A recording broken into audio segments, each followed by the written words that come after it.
Nagtos nga ulit ako guys ng mga kalapate. Tapos nakakita ako ng kakaibang nilalang at pinagpuhagan ng pukyutan. Sobrang napaka-boring kasi ng buong maghapon. Kasi naka-schedule ulit na walang kuryente dito sa lugar namin. Kaya napag-isipan ko na i-training na lang itong mga ibon natin. Medyo matagal na rin nung unang tinos natin sila. Wala naman tayong ibang pwedeng paglibangan kaya eto na lang. Sakto lang to kasi hindi tayo nagparonda kanina. Guys, itotos ulit natin itong natin mga inakay. Bali, 8 ata to. Hindi lang yung puti. Saka yung kapatid. Medyo bata pa kasi na hindi pa masyado lumilipad. Itong 8 lang na palagi nating pinapalipad ng ating itotos ngayon. Ilagay na ako dito. Ito karton. Mag-isa lang tayo magtotos ngayon kasi wala si Utoy. Kaya tara, let's go. Bale, eto na nga yung pangalawang magsisilbing training natin para sa kanila. Paniguradong ganado to kasi hindi pa sila nakakaronda simula kaninang umaga. Pero etong puti tsaka yung kapatid niya isa susunod na lang natin isama. Nakakalipad na naman to, yun nga lang ay dito pa lang sa palibot. Kaya baka mapag-iwanan lang to kung isasabay natin. Gagamitin na rin natin si Palyado kasi medyo malayo yun. Mabigat din tong karton kasi maraming nakalagay. Andito na tayo guys. Iniwan ko na lang yung motor ko dito sa gitna ng Nyugan. Medyo mahirap kasi ang daan sa bandang unahan dyan. Kaya maglalakad na lang tayo.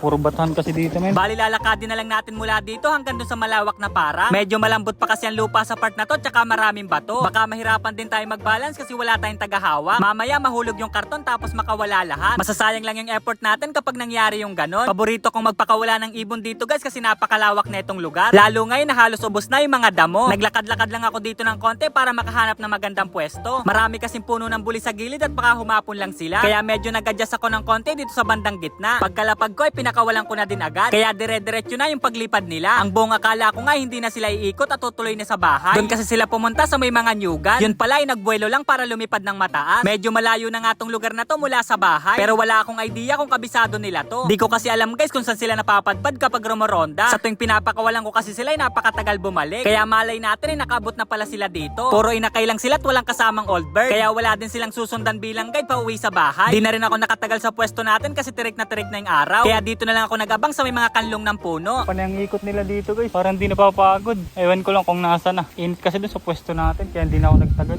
Nawala na. Umuwi na yata. Ang ganda magtas doon guys kasi napakalawak ng area. Wala na nga guys. Umuwi na. Para kasi uulan din.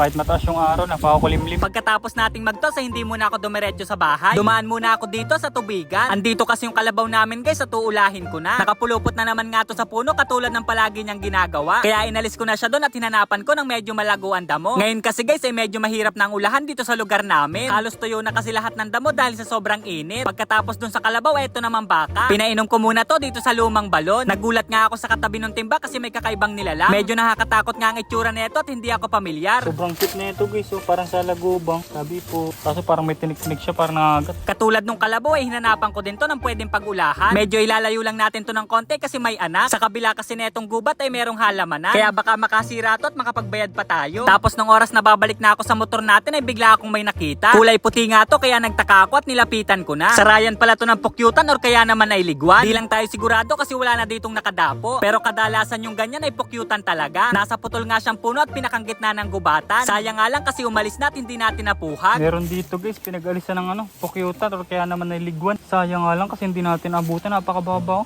Hanggang dibdib lang. Kung naabutan natin to, puhag sa atin to. Hindi kasi tayo napapunta dito eh. Ngayon lang natin nakita kung kailang wala na. Sa kaya lumipat yun. Pagkalis ko doon ay bumalik na agad ako kay Palyado. Di ko kasi agad napansin guys na uulan na pala. Kapag naabutan tayo dito ay hindi tayo makakaalis. Sobrang kapal kasi ng lupa dito kaya paniguradong babara sa gulong ni Palyado. Pagkabalik ko nga sa bahay guys, isang napakagandang balita. Kompletong nakauwi lahat ng tinos natin kahit walang kasamang old bird. Di pa nga lang sila nakakapasok sa may trapdoor kasi sarado. Pero palaging uwing-uwi mga inakay natin at sana ay magtuloy-tuloy na. Bye-bye! 2 fingers sa akin!